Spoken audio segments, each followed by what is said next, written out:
In line with the current National Education Sector Plan of 2008 to 2017, Save the Children is implementing a 4-year project called Quality Learning and Accountability Project in Manza and Neno districts.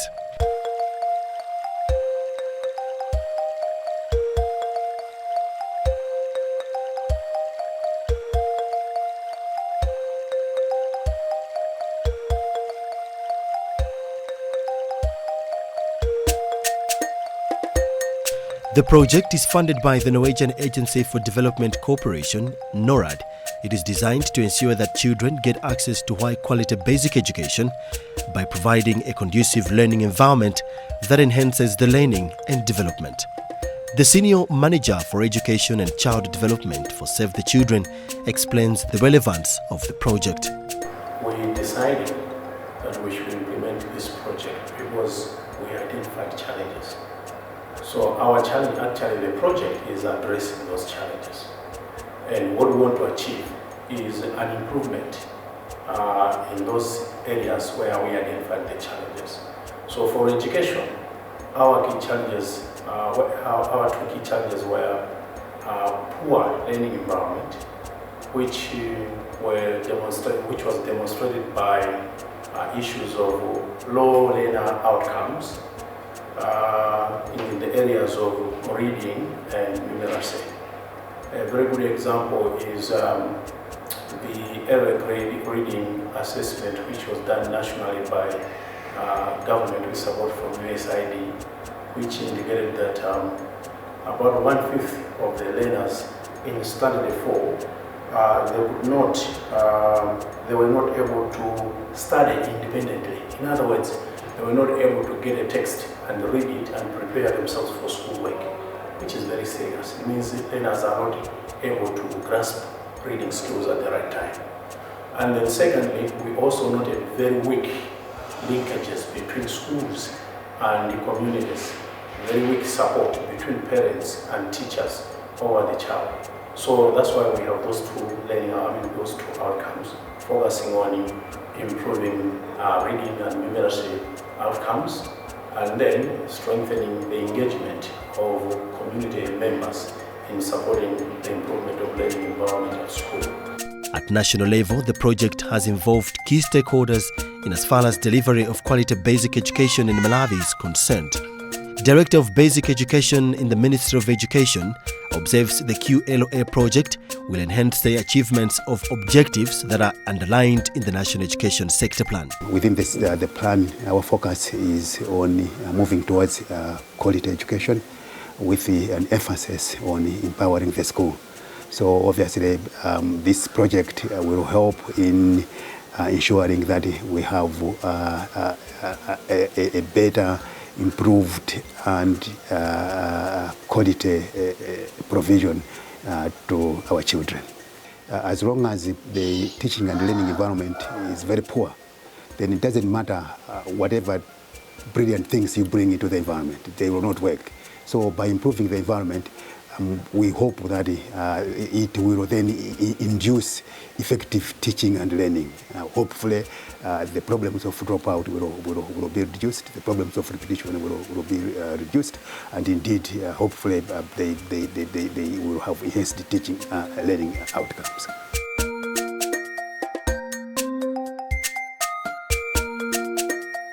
For quality learning to be achieved, quality teacher training remains an integral aspect. Blantyre Teacher Training College is an important stakeholder of the project, as the Chief Teaching Practice Coordinator explains. We have already started working with Save the Children in other areas, in training some teachers on how to, on methodologies and skills they can use when teaching. So a number of trainings have already been conducted to train our lecturers and the teachers also at the ground. The skills that we are getting through this project is also assisting our own lecturers to deliver in the classrooms.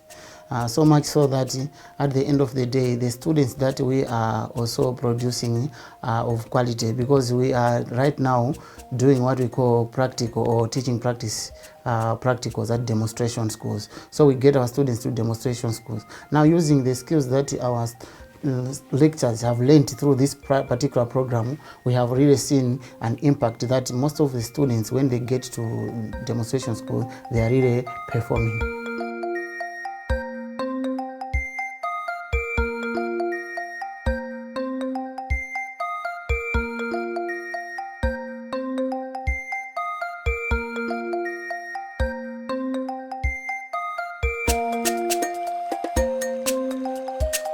Under the project, teachers are trained on effective teaching practices and core concepts of reading and numeracy skills development.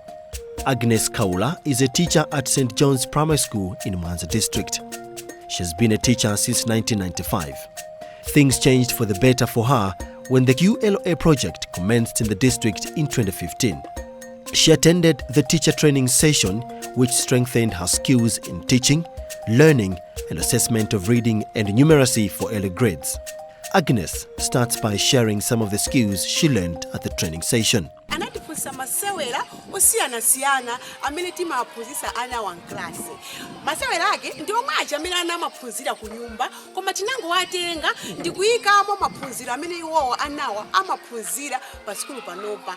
Kaya phada yemwe uja timayika apa pali chani 1, apa pali 2, apa pali 100, ana aja amakhala kumadumpha. Ukwakudumpha moteromo kuti osakutani akuphunzira.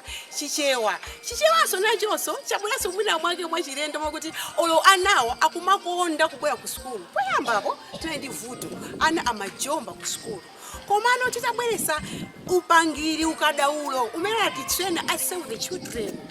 Anawo ndi kujomba sakumajomba chifukwa akabwera ku skulu kuno akumasewera chimodzimodzi ngati mera amasewera ku nyumba. Ndiye ndi nyimbo zathu zimene anatiphunzitsa Save the Children timakhala kuvina klasi ukwana akutani akuphunzira. Ine ndayiona kuti ndiyofunikira ku lessons aku malai konoko chifukwa ifeyo ngati aphunzitsedi ku college tinachoka kalekale. Upangiri umene tinaphunzira college zaka zambiri zapitazo tinayiwala, koma Save the Children akumakhala akutikumbusa kuti tana kuma training kuja kumachikumbusa amene ife tingaphunzira nawo. Ndiye ndikuona kuti ku maphunziro a Malawi muno ndiona kuti Save ikuthandiza kwambiri.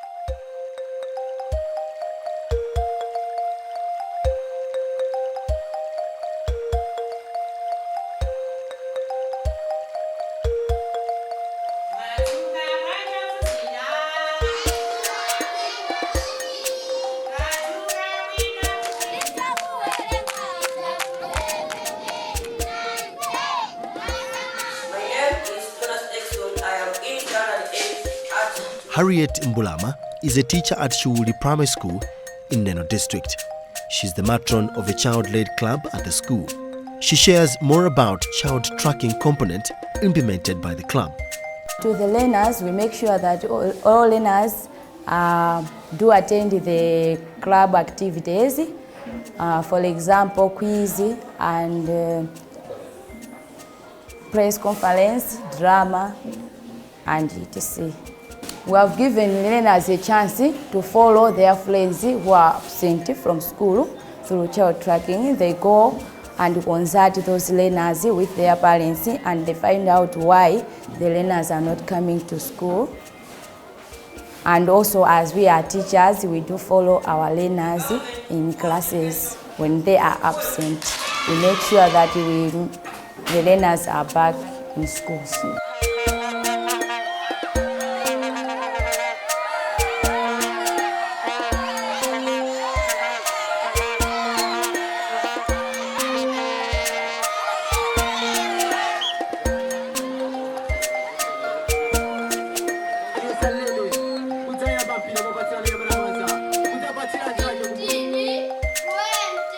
Quality learning and accountability. The QLA project also supports district education managers to provide continuous professional development to teachers through strengthened supervision and coaching of teachers. As observed by the District Management Office for Mwanza, it takes the involvement of all stakeholders in the community for a child to receive quality basic education. Chibwele ni project imeneyi inenda ona kuti yabwelesa kusintha kwambiri. Choyambirira ndichoti community amene ali eni yake adera lino akusowa kuti ali ndi udindo otengapo mbali kuti ana alandire maphunziro apamwamba. Kuonjezeranso apo aphunzitsi eni yake akudziwa kuti mwana aphunzire bwinobwino zimatengeranso kuti iwo akhale okonzekera bwinobwino. Pamene akugwira ntchito yophunzitsa aonesese kuti ntchito yonse imene ayikonza ndiyoti ifunika mwana atengepo mbali kwambiri. Ndiye kuti mwana atengepo mbali kwambiri, mphunzitsi ayenera kugwiritsa ntchito njira zimene zipange mwana kuti iye akhale otanganidwa nthawi imene akuphunzira. Andi izi zingampange mwana kuti akhale otanganidwa ngati aphunzitsi aja abweresa njira zosiyana-siyana zimene akumpasa mwana uja ntchito yoti achite. Kuonjezeranso pamenepo mwana kuti aphunzire, iye amaphunzira kuzera mkusewera.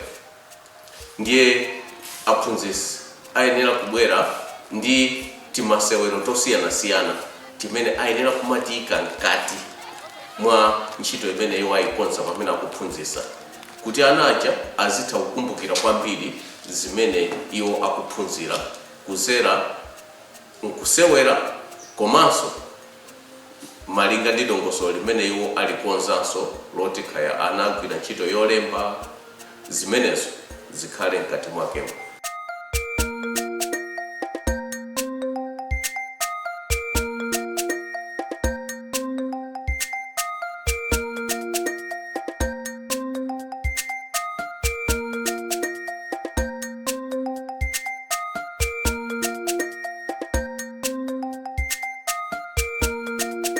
Save the Children believes that quality education can be attained when parents and local communities are involved in decision-making on school management and teaching and learning activities. This is the more reason the project is facilitating informal camps for children in their villages, where volunteer facilitators support children practicing numeracy and reading with help from parents. Group Village Head Chikopa of Manza explains how his communities have benefited. Ana nditu akumatuluka oshuluka kubera makampu menemu aphunzisiso akuphunzisa moti anawo akumatha kumvesesa zimene akumauza kuti ntamene ndimayendera nanenso ndakhala ndichidi kuti anawa akoneka kuti atha kumadziwa kuwerenga ali makalasa ang'onoang'ono. Esther Timothy is one of the volunteer camp facilitators for the project in Mwanza.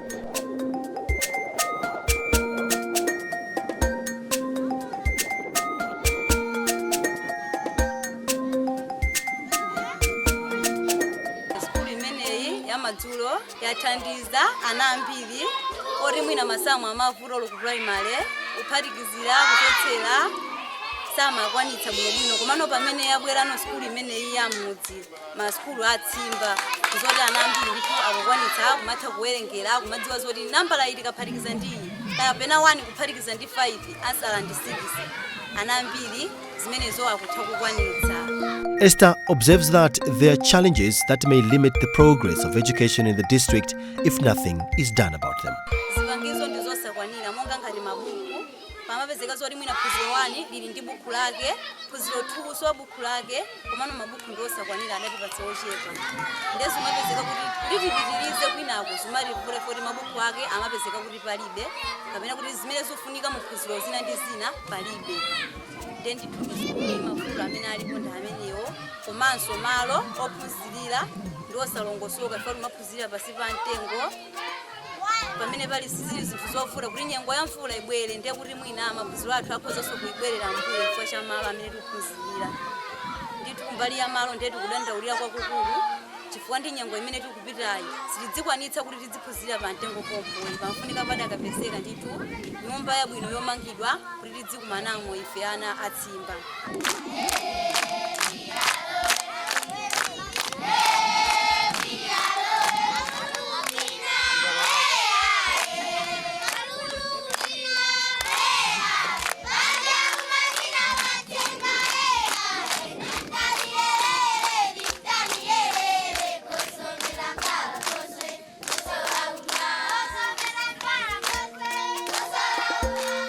Community Action for Sustainable Development is a local NGO promoting education standards in Neno district. As observed by the director, the project is already promising rewarding outcomes within the short period of implementation in the district.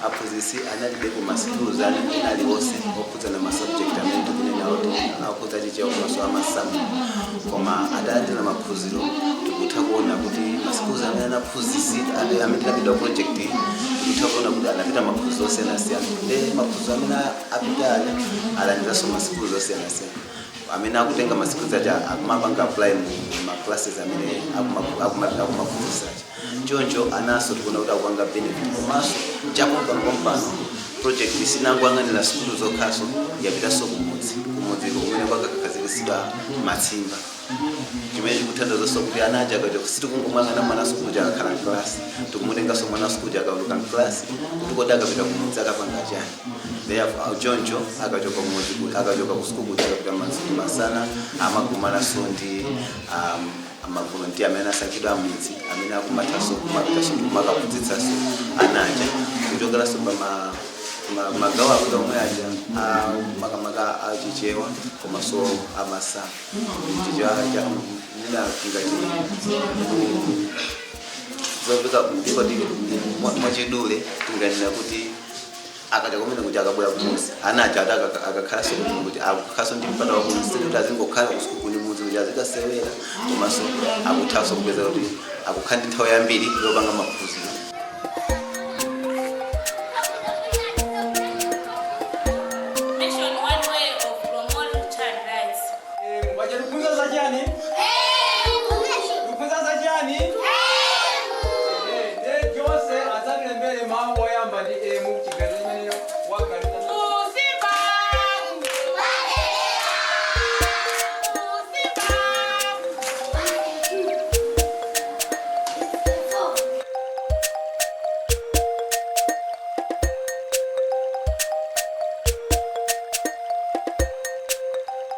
I would want to encourage development partners to come to emulate what Save the Children is doing to improve the learning environment, so that when people can maximize on the time that is allocated to schools for teaching and learning.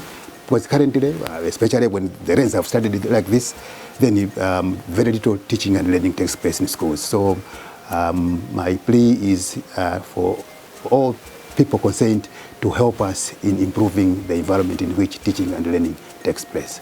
QLOA was introduced in the pilot district of Manza and Neno in 2015. Save the Children is a global network of 30 member agencies working together to deliver programs in the world.